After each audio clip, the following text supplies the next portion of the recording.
India fast breeder reactor മേഖലയിൽ criticality കൈവരിച്ച വിഷയത്തിൽ ചെയ്ത വീഡിയോയിൽ ഇന്ത്യയുടെ അടുത്ത ആണവ പദ്ധതിയായ തോറിയം അടിസ്ഥാനമാക്കിയുള്ള റിയാക്ടറിനെ പറ്റി പ്രത്യേക വീഡിയോ ചെയ്യാമെന്ന് പറഞ്ഞിരുന്നു.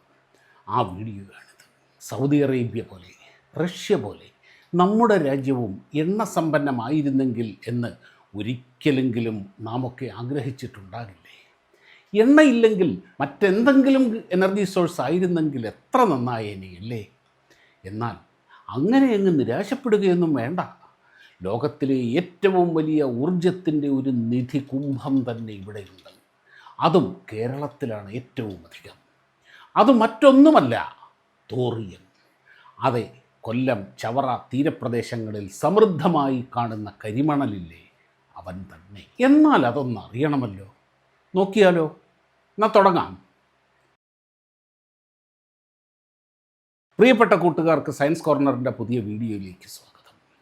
വീഡിയോ ഇഷ്ടമായാൽ ലൈക്ക് ചെയ്യണം, അഭിപ്രായങ്ങൾ കമൻ്റായി രേഖപ്പെടുത്തണം, ശാസ്ത്രപ്രേമികളിലേക്ക് ഷെയർ ചെയ്തു കൊടുക്കണം. ചാനൽ ആദ്യമായി കാണുന്നവർ സബ്സ്ക്രൈബ് ചെയ്യണം. ആ ബെല്ലൈക്കൺ ഒന്ന് എനേബിൾ ചെയ്താൽ വീഡിയോ അപ്ലോഡ് ചെയ്യുമ്പോൾ തന്നെ നിങ്ങൾക്ക് നോട്ടിഫിക്കേഷൻ ലഭിക്കും.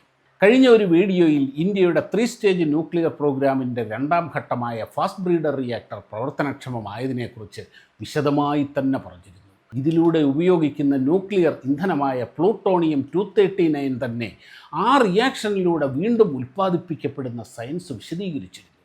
ഇതിലൂടെ ന്യൂക്ലിയർ ഇന്ധനങ്ങൾക്ക് വേണ്ടി വിദേശ രാജ്യങ്ങളെ ആശ്രയിക്കേണ്ട അവസ്ഥയിൽ നിന്നും ഇന്ത്യ മുക്തമാവുകയാണ്. തോറിയം റിയാക്ഷനിലേക്ക് കടക്കുന്നതിന് മുമ്പ് ന്യൂക്ലിയർ റിയാക്ടറുകളെക്കുറിച്ചും ഫാസ്റ്റ് ബ്രീഡർ റിയാക്ടറിനെക്കുറിച്ചും ചെറിയൊരു ഐഡിയ ഉണ്ടാകണം. പല വീഡിയോകളിലും വിശദീകരിച്ചിട്ടുണ്ട്, എങ്കിലും ഒന്ന് ചുരുക്കി പറയാം. അണുവിഭജനം അഥവാ ന്യൂക്ലിയർ ഫിഷൻ ആണ് ന്യൂക്ലിയർ റിയാക്ടറുകളിൽ ഉപയോഗിക്കുന്നത് എന്നറിയാമല്ലോ. ഭാരമുള്ള ഒരു മൂലകത്തിൻ്റെ ന്യൂക്ലിയസിനെ ഒരു ന്യൂട്രോൺ കൊണ്ട് പിളർക്കുമ്പോൾ അത് ഭാരം കുറഞ്ഞ 2 മൂലകങ്ങളുടെ ന്യൂക്ലിയസുകളായി പിളരുകയും അധികം വരുന്ന മാസ്, ഊർജം, താപമായി പുറത്തു വരികയും ചെയ്യുന്നു. ഈ പ്രക്രിയയിൽ 3 ന്യൂട്രോണുകൾ കൂടി ഉണ്ടാവുകയും ഇവ മറ്റു ന്യൂക്ലിയസുകൾ കൂടി പിളർക്കപ്പെടുകയും അവിടെ നിന്നുണ്ടാകുന്ന 9 ന്യൂട്രോണുകൾ 9 ന്യൂക്ലിയസുകളെ പിളർന്ന് ഇങ്ങനെ നിമിഷാർദ്ധം കൊണ്ട് കോടിക്കണക്കിന് ന്യൂക്ലിയസുകൾ വിഭജിക്കപ്പെടുകയും വൻതോതിലുള്ള എനർജി ഉണ്ടാവുകയും ചെയ്യും. ഇതാണ് nuclear chain reaction. Chain reaction ഇങ്ങനെ അനിയന്ത്രിതമായി പോയാൽ അത് വലിയ സ്ഫോടനത്തിലാണ് കലാശിക്കുക. ഇതാണ് അണുബോംബിൽ സംഭവിക്കുന്നത്. ഫിഷൻ സമയത്തുണ്ടാകുന്ന ന്യൂട്രോണുകളെ നിയന്ത്രിച്ചാൽ ചെയിൻ റിയാക്ഷനും നിയന്ത്രിക്കാം. ഒരു ന്യൂക്ലിയസ് പിളരുമ്പോഴുള്ള 3 ന്യൂട്രോണുകളിൽ 2 എണ്ണത്തിനെ പിടിച്ചു മാറ്റിയാൽ ബാക്കിയാവുന്ന ഒരു ന്യൂട്രോൺ പോയി ഒരു ന്യൂക്ലിയസ് പിളർക്കും. അപ്പോഴും 2 ന്യൂട്രോണുകളെ പിടിച്ചെടുക്കും. അപ്പോഴും ഒരു ന്യൂട്രോൺ മാത്രമേ ബാക്കിയുണ്ടാകൂ. അങ്ങനെ ന്യൂട്രോണുകളെ പിടിച്ചെടുക്കാൻ വേണ്ടിയുള്ള സബ്സ്റ്റൻസ് റിയാക്ടറിൽ തന്നെ ഉണ്ടാകും. അങ്ങനെ ന്യൂട്രോണുകളെ പിടിച്ചെടുക്കാൻ വേണ്ട പദാർത്ഥം ആ ന്യൂക്ലിയർ റിയാക്ടറിൽ തന്നെ ഉണ്ടാകും. അതാണ് മോഡറേറ്ററുകൾ. മോഡറേറ്ററുകൾ പല വിധത്തിലുണ്ട്. ഖനജലം, ഗ്രാഫൈറ്റ് എന്നിവയാണ് പൊതുവേയുള്ള മോഡറേറ്ററുകൾ. ഈ മോഡറേറ്ററുകൾ തന്നെ ഈ റിയാക്ടറിൻ്റെ കൂളൻ്റായും പ്രവർത്തിക്കും. എന്ന് വെച്ചാൽ വലിയ ചൂടാണ് ഉണ്ടാവുക. ആ റിയാക്ടറിനെ തണുപ്പിക്കാനും ഈ ന്യൂട്രോണുകളെ നിയന്ത്രിക്കാനുമാണ് ഈ മോഡറേറ്ററുകൾ ഉപയോഗിക്കുക. ഈ മോഡറേറ്ററുകൾക്കനുസരിച്ച് റിയാക്ടറിൻ്റെ ടെക്നോളജിക്കും വ്യത്യാസമുണ്ട്.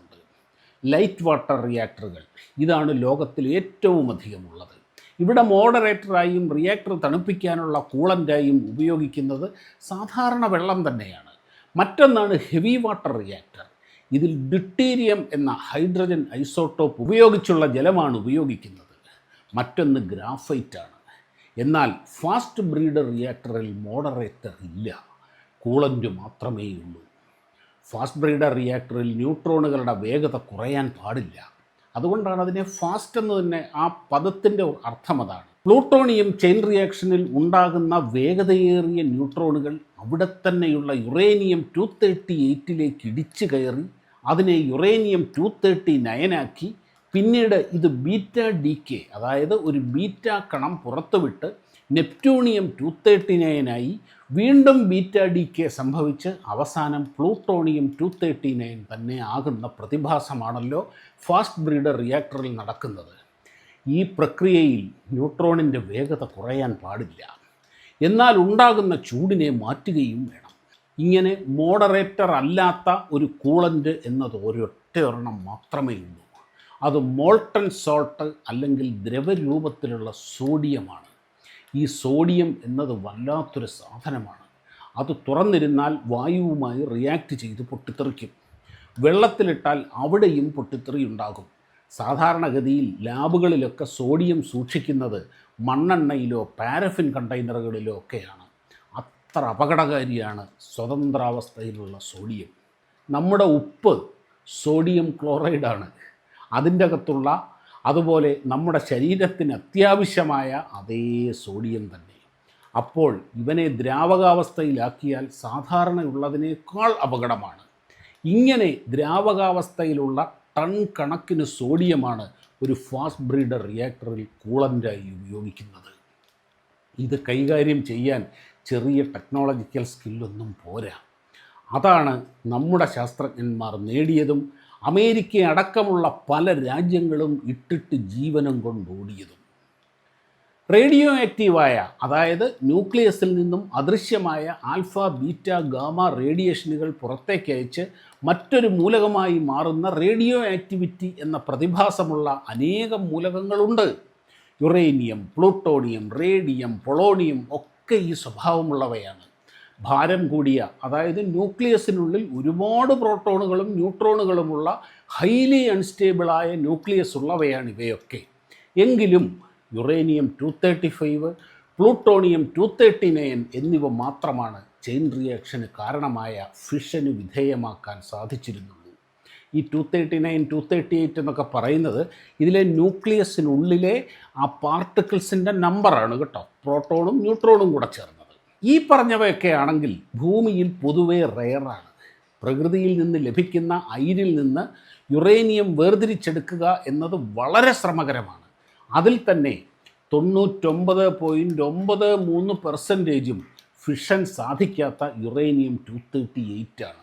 ബാക്കിയുള്ള 0.07% മാത്രമേ യുറേനിയം 235 ഉള്ളൂ. അത് വേർതിരിച്ചാണ് ന്യൂക്ലിയർ നിലയങ്ങളിലും ആയുധങ്ങളിലുമൊക്കെ ഉപയോഗിക്കുന്നത്. ഇത് ഹൈലി റേഡിയോ ആക്റ്റീവാണ്. കൈകാര്യം ചെയ്യുന്നത് വളരെ അപകടമാണ്. അവിടെയാണ് ഇന്ത്യയുടെ, പ്രത്യേകിച്ച് കേരളത്തിൻ്റെ തീരപ്രദേശങ്ങളിലുള്ള കരിമണലിൻ്റെ പ്രസക്തി. മുമ്പ് പറഞ്ഞ റേഡിയോ ആക്റ്റീവ് മൂലകങ്ങളുടെ ഗണത്തിലുള്ള ഒന്നാണ് തോറിയം. തോറിയത്തിൽ നിന്നുള്ള റേഡിയേഷൻ അപകടകരമല്ല, പക്ഷേ തോറിയം ന്യൂക്ലിയസിനെ പിളർക്കാൻ കഴിയില്ല, അഥവാ അത് ഫിസൈൽ മെറ്റീരിയൽ അല്ല. അവിടെ വേറൊരു മാർഗമാണ് ഉപയോഗിക്കുക. തോറിയത്തിൻ്റെ മാസ് നമ്പർ, അഥവാ അതിലെ പ്രോട്ടോണുകളുടെയും ന്യൂട്രോണുകളുടെയും ആകെ എണ്ണം 232 ആണ്. അതിലേക്ക് ഒരു ന്യൂട്രോൺ കടത്തിവിട്ടാൽ അത് തോറിയം 233 എന്ന ഐസോട്ടോപ്പ് ആകും. അതായത് ഒരെണ്ണം കൂടുമല്ലോ ന്യൂക്ലിയസിൻ്റെ ഉള്ളിൽ, അതാണ് 232 എന്നുള്ളത് 231 ആയത്. തോറിയത്തിൻ്റെ ഈ ഐസോട്ടോപ്പ് വളരെ അൺസ്റ്റേബിളാണ്. അത് അതിവേഗം റേഡിയോ ആക്റ്റീവ് ഡീക്കേക്ക് വിധേയമാകും. ഈ പ്രക്രിയയുടെ ഫലമായി തോറിയം യുറേനിയം 233 എന്ന യുറേനിയത്തിൻ്റെ ഐസോട്ടോപ്പായി മാറും. ഒരത്ഭുതം നോക്കണേ. തോറിയം 232 എന്ന സാധാരണ തോറിയത്തിൻ്റെ ഹാഫ് ലൈഫ്, അഥവാ റേഡിയോ ആക്റ്റീവ് ഡീക്കേയിലൂടെ അത് പകുതിയായി കുറയാനുള്ള സമയം 14 ബില്യൺ വർഷമാണ്. എന്ന് വെച്ചാൽ 1400 കോടി വർഷം. അതായത് ഈ 1400 കോടി വർഷം ഹാഫ് ലൈഫുള്ള ന്യൂക്ലിയസിനുള്ളിലേക്ക് ഒരു ന്യൂട്രോൺ കടത്തിവിട്ട് അത് തോറിയം 233 ആകുമ്പോൾ ആ ഐസോട്ടോപ്പിൻ്റെ ഹാഫ് ലൈഫ് എത്രയാണെന്നറിയാമോ? ഞെട്ടരുത്, 22 മിനിറ്റ്. അതായത് 1400 കോടി വർഷത്തിൽ നിന്ന് 22 മിനിറ്റിലേക്ക് എത്താൻ ഒരു ന്യൂട്രോണിൻ്റെ ചിലവേ ഉള്ളൂ. എന്താ അല്ലേ? അപ്പോൾ തോറിയം 233 റേഡിയോ ആക്റ്റീവ് ഡീക്കേയിലൂടെ 22 മിനിറ്റ് കൊണ്ട് യുറേനിയം 233 ആയി മാറും. ഈ യുറേനിയം 233 ഫിസൈൽ മെറ്റീരിയലാണ്, അഥവാ അതിനെ ചെയിൻ റിയാക്ഷന് വിധേയമാക്കാൻ കഴിയും. നോക്കൂ, പ്രകൃതിയിൽ നിന്നും നാച്ചുറലായി ലഭിക്കുന്ന ഒന്നല്ല യുറേനിയം 233. അതിനെ നമ്മൾ കൃത്രിമമായി തോറിയത്തിൽ നിന്നും ഉണ്ടാക്കിയെടുക്കുകയാണ്. ഇങ്ങനെ യുറേനിയം 233 കൊണ്ടുള്ള ചെയിൻ റിയാക്ഷൻ സാധാരണ യുറേനിയം 235 ഉപയോഗിച്ചുള്ളതിനേക്കാൾ വളരെ സുരക്ഷിതമാണ്. അതായത് നമ്മളിപ്പോൾ ഉപയോഗിച്ചു കൊണ്ടിരിക്കുന്ന യുറേനിയം റിയാക്ടറിലൊക്കെ ഉള്ളത് അതിനേക്കാട്ടിലൊക്കെ വളരെ സേഫാണ്. യുറേനിയം 233 തോറിയത്തിൽ നിന്ന് ഉൽപ്പാദിപ്പിക്കുന്ന യുറേനിയം 233 കൊണ്ടുള്ള ചെയിൻ റിയാക്ഷൻ. റേഡിയേഷൻ ഭീഷണി, അപകട സാധ്യത എല്ലാം വളരെ കുറവാണ്. അതായത് ഇതിൻ്റെ അടിസ്ഥാന മെറ്റീരിയൽ എന്നത് തോറിയമാണ്. ലോകത്ത് യുറേനിയം നിക്ഷേപങ്ങൾ വളരെ കുറവാണ്. ഉള്ളയിടത്തു നിന്നും ഖനനം, പ്രോസസ്സിങ്, യുറേനിയം സമ്പുഷ്ടീകരണം, എൻറിച്ച്മെൻറ്റ് എല്ലാം വളരെ ശ്രമകരവും ചെലവേറിയതുമാണ്. തോറിയത്തിന് അങ്ങനെയുള്ള പ്രശ്നങ്ങളൊന്നുമില്ല. ലോകത്തിലെ ഏറ്റവും വലിയ തോറിയം നിക്ഷേപം ഇന്ത്യയിലാണ്. അതിൽ തന്നെ ഏറ്റവും കൂടുതലുള്ളത് കേരളത്തിലും. എന്നാൽ പിന്നെ എന്താണ് ഇത്ര തടസ്സം? അങ്ങ് തുടങ്ങ്. പ്രശ്നമുണ്ട് കൂട്ടുകാരെ, കുറേയേറെ പ്രായോഗിക പ്രശ്നങ്ങളുണ്ട്. തോറിയം 232 ന്യൂട്രോൺ ബൊമ്പാർഡിങ്ങിലൂടെ തോറിയം 233 ആക്കുക, പിന്നെ യുറേനിയം 233യെ ഫിഷന് വിധേയമാക്കുക. യുറേനിയം 235ൻ്റെ ഫിഷൻ ടെക്നോളജിയിൽ നമ്മൾ ആശാന്മാരാണ്. എന്നാൽ 233-ലെത്തുമ്പോഴുള്ള സാങ്കേതികവിദ്യ മാറ്റങ്ങളിൽ ഇനിയും പുരോഗതി നേടേണ്ടതുണ്ട്. ഇപ്പോൾ പ്രവർത്തന സജ്ജമായ കൽപ്പാക്കത്തെ ഫാസ്റ്റ് ബ്രീഡർ റിയാക്ടറിൻ്റെ ഇന്ധന സംവിധാനത്തിൽ തോറിയം കൂടി ഉൾപ്പെടുത്തിയിട്ടുണ്ട്. അപ്പോൾ റിയാക്ടറിൽ ഉണ്ടാകുന്ന ന്യൂട്രോണുകളിൽ കുറേ എണ്ണം ഈ തോറിയത്തിലേക്ക് വഴിതിരിച്ചു വിട്ട് മേൽപ്പറഞ്ഞതുപോലെ തോറിയം 232 ന്യൂക്ലിയസുകളെ തോറിയം 233 ആക്കി അതിൽ നിന്നും യുറേനിയം 233 എന്ന ന്യൂക്ലിയർ ഇന്ധനവുമാക്കി മാറ്റുന്ന പ്രവർത്തികൾ പുരോഗമിക്കുകയാണ്. ഈ യുറേനിയം 233 ആണവായുധം ഉണ്ടാക്കാനും ഉപയോഗിക്കാൻ കഴിയും. ഇന്ത്യയുടെ പക്കൽ ഇപ്പോൾ 300ഓളം ആണവായുധങ്ങൾ ഉണ്ടെന്നാണ് കണക്കാക്കുന്നത്. കൂടുതൽ ഉണ്ടാക്കാൻ സാധിക്കാത്തത് ന്യൂക്ലിയർ ഇന്ധനത്തിൻ്റെ കുറവ് കൊണ്ടാണ്. തോറിയം ടെക്നോളജിയിലൂടെ ഈ കുറവും പരിഹരിക്കപ്പെടും. കൽപ്പാക്കത്തുള്ള ഇന്ദിരാഗാന്ധി ആണവ നിലയത്തിൽ തോറിയം അടിസ്ഥാനമാക്കിയുള്ള കാമിനി എന്നൊരു റിയാക്ടർ പ്രവർത്തിക്കുന്നുണ്ട്. 30 കിലോവാട്ട് മാത്രം ശേഷിയുള്ള ചെറിയ റിസർച്ച് റിയാക്ടറാണിത്. ഇന്ത്യയുടെ 3 ഘട്ടങ്ങളിലായുള്ള ആണവോർജ്ജ വികസനത്തിൻ്റെ 3ാം ഘട്ടത്തിൽ ഉദ്ദേശിക്കുന്നത് തോറിയം ഉപയോഗിച്ചുള്ള വലിയ തോതിലുള്ള വൈദ്യുതി ഉൽപ്പാദനമാണ്. ഇതിന് കുറച്ചുകൂടി മുന്നോട്ട് പോകാനുണ്ട്. 2047 ആകുമ്പോഴേക്കും ഇന്ത്യയുടെ വൈദ്യുതി ആവശ്യത്തിൻ്റെ പകുതിയെങ്കിലും ആണവ വൈദ്യുതി, അതിൽ തന്നെ കൂടുതലും fast breeder reactor, thorium reactor എന്നിവയിൽ നിന്നും ആയിരിക്കണം എന്ന നിലവിലേക്കാണ് കാര്യങ്ങൾ പുരോഗമിക്കുന്നത്. എന്തായാലും അടുത്ത ഏതാനും വർഷങ്ങൾക്കുള്ളിൽ തോറിയത്തിൽ നിന്ന് വൻതോതിൽ വൈദ്യുതി ഉൽപ്പാദിപ്പിക്കാനുള്ള പദ്ധതികൾ നടപ്പാകും. ലോകം മുഴുവൻ ഈ സാങ്കേതികവിദ്യയ്ക്ക് വൻ സ്വീകാര്യത ലഭിക്കും എന്നുറപ്പാണ്. ലോകത്തിലെ ആകെയുള്ള തോറിയം നിക്ഷേപത്തിൻ്റെ 25% ഇന്ത്യയിലാണ്. അതിൽ തന്നെ ഏറ്റവും കൂടുതൽ കേരളത്തിലും. എത്ര വലിയ ഒരു മഹാനിധിയാണ് പ്രകൃതി നമ്മുടെ രാജ്യത്തിന് വേണ്ടി ഒരുക്കിയിരിക്കുന്നതെന്ന് നോക്കൂ. പെട്രോളിയം എന്ന കറുത്ത സ്വർണം മിഡിൽ ഈസ്റ്റിനെ മാറ്റിമറിച്ചതുപോലെ തോറിയം എന്ന നിധികുംഭം ഭാരതത്തിൻ്റെ മുഖച്ഛായ മാറ്റുന്നത് കാണാൻ ഇനി അധികമൊന്നും കാത്തിരിക്കേണ്ടതില്ല. വീഡിയോ കണ്ട എല്ലാ പ്രിയപ്പെട്ടവർക്കും ഒരുപാട് നന്ദി.